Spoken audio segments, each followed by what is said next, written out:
Predstav si, že celý život bežíš. Bežíš za uznaním, bežíš za láskou, bežíš za istotou, bežíš za peniazmi a čím viac bežíš, tým viac sa vzdialujú. Cítiš to? Ten zvláštny pocit, že sa snažíš viac než kedykoľvek predtým a pritom sa cítiš prázdnejší než kedykoľvek predtým. Toto nie je náhoda, toto je zákon pripútanosti a dnes si o ňom povieme pravdu, ktorú väčšina ľudí nikdy nepochopí. Ak sa neustále naháňaš za láskou a peniazmi, vysielaš svetu jednu správu: nemám dosť, nie som dosť. Potrebujem. A práve táto energia nedostatku spôsobuje, že ti unikajú. Buddhistické učenie nás učí niečo radikálne jednoduché. To, čo naháňaš, ti uniká. To, čo pustíš, sa môže k tebe vrátiť. Dnes sa ponoríme hlboko. Nie do povrchných motivačných vied, ale do pochopenia, prečo funguje zákon odpútania a čo konkrétne máš urobiť, aby si prestal byť tým, kto prosí a stal sa tým, koho si svet váži. Prečo sa nahájame? Naša myseľ bola naučená veriť, že šťastie je vonku, že keď nájdeme partnera, budeme konečne úplní, že keď zarobíme viac, budeme konečne pokojní, že keď nás budú obdivovať, budeme konečne dosť dobrí. Lenže Buddha hovoril jasne: utrpenie vzniká z pripútanosti. Nie z toho, že nemáš, ale z toho, že si presvedčený, že musíš mať. Keď si závislý na tom, aby ťa niekto miloval, prestávaš byť slobodný. Keď si závislý na tom, aby si zarobil viac než ostatní, prestávaš byť pokojný. A čo je horšie, ľudia aj peniaze cítia tvoju závislosť. A závislosť nie je príťažlivá. Je ťažká, je napätá, je plná tlaku. Princíp 1. Staj sa celým sám pre seba. Ak chceš, aby ťa niekto miloval, prestaň čakať, že ťa zachráni. Najväčšia energia príťažlivosti nevzniká z potreby, vzniká z celistvosti. Človek, ktorý je pokojný sám so sebou, nepotrebuje presviečať, nepotrebuje dokazovať, nepotrebuje sa prispôsobovať zo strachu, že zostane sám, a práve preto pôsobí silno. Keď prestaneš hľadať lásku ako liek na svoju prázdnotu, začneš vyžarovať pokoj. A pokoj je magnet. Rovnaké je to s peniazmi. Keď ich potrebuješ, si napätý. Keď sa ich bojíš stratiť, si úzkostný. Keď ich uctievaš, strácaš rovnováhu. Ale keď ich vnímaš ako nástroj, nie ako zdroj identity, mení sa tvoja energia. Peniaze milujú stabilitu. Láska miluje bezpečie. A bezpečie nevzniká z prosby. Vzniká z vnútorného pokoja. Princíp 2. Prestav dokazovať, začni žiť. Veľa ľudí chce lásku, aby dokázali svoju hodnotu. Chcú peniaze, aby dokázali svoju dôležitosť. Ale hodnota, ktorú treba dokazovať, je vždy krehká. Buddhizmus nás učí, že ego je ilúzia. Neustála potreba byť viac, mať viac, vyzerať lepšie, je to len maska strachu. Keď prestaneš žiť preto, aby si zapôsobil, uvoľní sa obrovské množstvo energie a táto energia sa začne investovať do rastu. Zrazu začneš robiť veci, ktoré ťa naplňajú. Nie preto, že prinesú obdiv, ale preto, že ťa tešia. A paradoxne, práve vtedy si najviac príťažlivý. Ľudia cítia, keď si autentický. Cítia, keď nie si závislý na ich reakcii. To je sila. Princíp 3. Odpútanie je sloboda. Odpútanie neznamená, že nechceš lásku. Neznamená, že odmietaš peniaze. Znamená to, že tvoja identita na nich nestojí. Ak niekto odíde, nezrútiš sa. Ak príde finančný výkyv, nestratíš seba. Toto je vnútorná stabilita. A stabilita je vzácna. Predstav si človeka, ktorý nepotrebuje potvrdenie, ktorý sa nesnaží manipulovať, aby bol milovaný, ktorý sa nesnaží tlačiť na svet, aby mu dal viac. Taký človek pôsobí ako pevná skala. A ľudia prirodzene smerujú k stabilite. Princíp 4. Buduj hodnotu, nie potrebu. Ak chceš, aby peniaze naháňali teba, prestaň sa pýtať, ako ich získam. Začni sa pýtať, akú hodnotu viem priniesť. Peniaze sú výmena energie.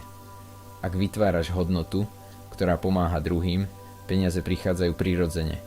Ale ak ich chceš bez rastu, bez služby, bez zmyslu, budeš stále v napätí. Rovnako je to s láskou. Ak chceš byť milovaný, staň sa človekom, s ktorým je bezpečne. Staň sa človekom, ktorý počúva, ktorý rozumie, ktorý nie je emocionálne závislý. Láska neprichádza k tomu, kto ju naháňa. Prichádza k tomu, kto ju dokáže niesť. Princíp 5. Spomal naháňanie je rýchle. Prítomnosť je pomalá. Keď spomalíš, začneš si uvedomovať, čo vlastne chceš. Možno nezistíš, že chceš viac peňazí. Možno zistíš, že chceš viac pokoja. Možno nezistíš, že chceš viac obdivu. Možno zistíš, že chceš viac pravdivosti. Spomalenie ti ukáže, kde končí tvoja skutočná túžba a kde začína tlak spoločnosti. A keď prestaneš žiť podľa tlaku, začneš žiť podľa pravdy. A pravda je magnetická. Prečo to funguje? Pretože energia nedostatku odpudzuje. Energia pokoja priťahuje. Keď sa bojíš, že ťa nikto nebude milovať, tvoje správanie je plné úzkosti. Keď sa bojíš, že nikdy nezarobíš dosť, tvoje rozhodnutia sú zúfalé. Ale keď vieš, že si dosť, bez ohľadu na výsledok, tvoje kroky sú pevné. A pevnosť je vzácna. Možno si celý život veril, že ak sa budeš viac snažiť, viac bojovať, viac tlačiť, výsledok musí prísť. Že ak budeš dostatočne dobrý, dostatočne úspešný, dostatočne obetavý, svet ti to vráti. Ale čo, ak najväčšia sila neprichádza z tlaku, ale z uvoľnenia? Skutočná pravda je oveľa jednoduchšia, než si myslíme. Láska a peniaze nie sú cieľ, sú odraz. Sú spätnou väzbou toho, kým si sa stal. Ak si plný nepokoja, príde nepokoj. Ak si plný strachu zo straty, budeš strácať. Ak si plný nedostatku, budeš ho zažívať. Nie ako trest, ale ako zrkadlo. Buddhistické učenie nás nevedie k tomu, aby sme odmietli svet, vedie nás k tomu, aby sme pochopili, že svet reaguje na kvalitu nášho vedomia. Keď sa naháňaš, tvoja myseľ je rozdelená. Jedna časť chce, druhá sa bojí, že to nedostane. A tento vnútorný konflikt vytvára napätie. A napätie cíti každý. Cítia ho partneri, cítia ho klienti, cítia ho kolegovia. Pretože človek, ktorý sa bojí, že nebude milovaný, bude príliš kontrolovať. Človek, ktorý sa bojí, že nebude mať dosť, bude príliš tlačiť. A tlak vytvára odpor. Tu sa skrýva hlboká múdrosť odpútania. Odpútanie nie je pasivita, nie je to rezignácia, nie je to chlad, je to vnútorná stabilita. Je to stav, keď môžeš niečo chcieť, ale zároveň vieš, že prežiješ aj bez toho. A práve táto vnútorná sloboda mení všetko. Predstav si dvoch ľudí. Obaja chcú lásku. Jeden ju potrebuje, aby zaplnil prázdnotu. Druhý ju víta, ale už sa cíti celistvý. Ktorý z nich je príťažlivejší? Ten, kto potrebuje, vysiela napätie. Ten, kto je celistvý, vysiela pokoj. A pokoj je vzácny. Rovnako je to s peniazmi. Človek, ktorý sa bojí chudoby, robí rozhodnutia zo strachu. Človek, ktorý buduje hodnotu s pokojom, robí rozhodnutia zo sily. Strach skracuje pohľad. Pokoj rozširuje víziu. Keď sa prestaneš naháňať, získaš späť svoju energiu. Zrazu máš viac sústredenia, viac kreativity, viac jasnosti a práve tieto kvality vytvárajú prirodzený úspech. Ďalšia hlboká pravda je táto.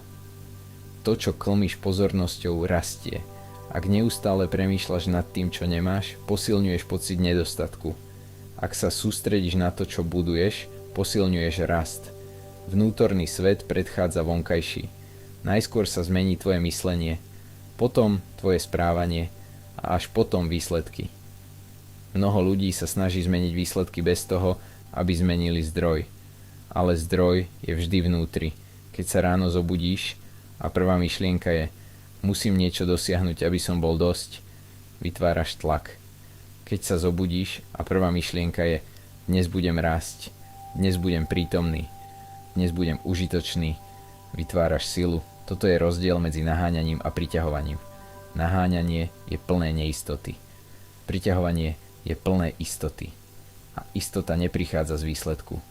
Prichádza z vnútorného ukotvenia. Buddha učil, že všetko je nestále.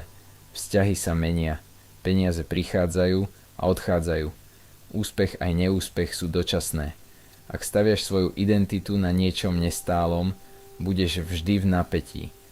Ale ak staviaš svoju identitu na vedomí, na charaktere, na prítomnosti, buduješ niečo stabilné. A keď si stabilný, svet sa voči tebe uvoľní, pretože už z neho nič nevyžaduješ. Len tvoríš, len rastieš, len si. A tu sa rodí najväčšia sila. Nie v hluku, nie v dokazovaní, nie v snahe zapôsobiť, ale v tichom vedomí vlastnej hodnoty. Keď vieš, že si dosť, nepotrebuješ hrať rolu. Keď vieš, že si schopný rásť, nebojíš sa dočasnej straty. Keď vieš, že láska začína v tebe, neprosíš o ňu. A práve v tomto bode sa dynamika obracia. Ľudia začnú cítiť tvoju stabilitu. Začnú cítiť tvoju nezávislosť. Začnú cítiť, že ich nepotrebuješ, ale vyberáš si ich. A byť vybraný je silnejšie, než byť potrebný. Rovnako peniaze začnú reagovať na tvoju hodnotu, nie na tvoju paniku. Pretože panika vytvára krátkodobé rozhodnutia. Hodnota vytvára dlhodobé výsledky. A ešte jedna hlboká vec. Keď sa naháňaš, zabúdaš žiť. Si stále v budúcnosti. Stále v očakávaní. Ale keď sa zastavíš, uvedomíš si, že život sa deje teraz. Možno už máš viac, než si myslíš. Možno už si bližšie, než si uvedomuješ. Možno tvoja najväčšia sila nie je v tom, čo získaš, ale v tom, čo si uvedomíš. Prestať sa naháňať neznamená prestať rásť. Znamená to rásť vedome.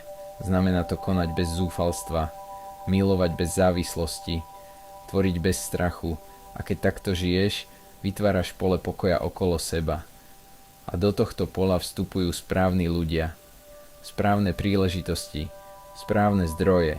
Nie preto, že si ich chytil, ale preto, že si sa stal kompatibilným s nimi. Toto je najhlbšia pravda. Láska a peniaze nie sú cieľ, sú výsledok vnútornej kvality. Ak sa zameriaš na budovanie charakteru, pokoja, hodnoty a vedomého konania, zmení sa tvoja energia. A keď sa zmení energia, zmení sa aj smer reality. Prestaň sa naháňať. Zastav sa. Vráť sa k sebe. Buduj sa zvnútra a sleduj, ako sa tvoj svet začne meniť bez toho, aby si ho musel tlačiť. Pretože to, čo je určené pre stabilného, vedomého a pokojného človeka, nemusí byť prenasledované, príde to samo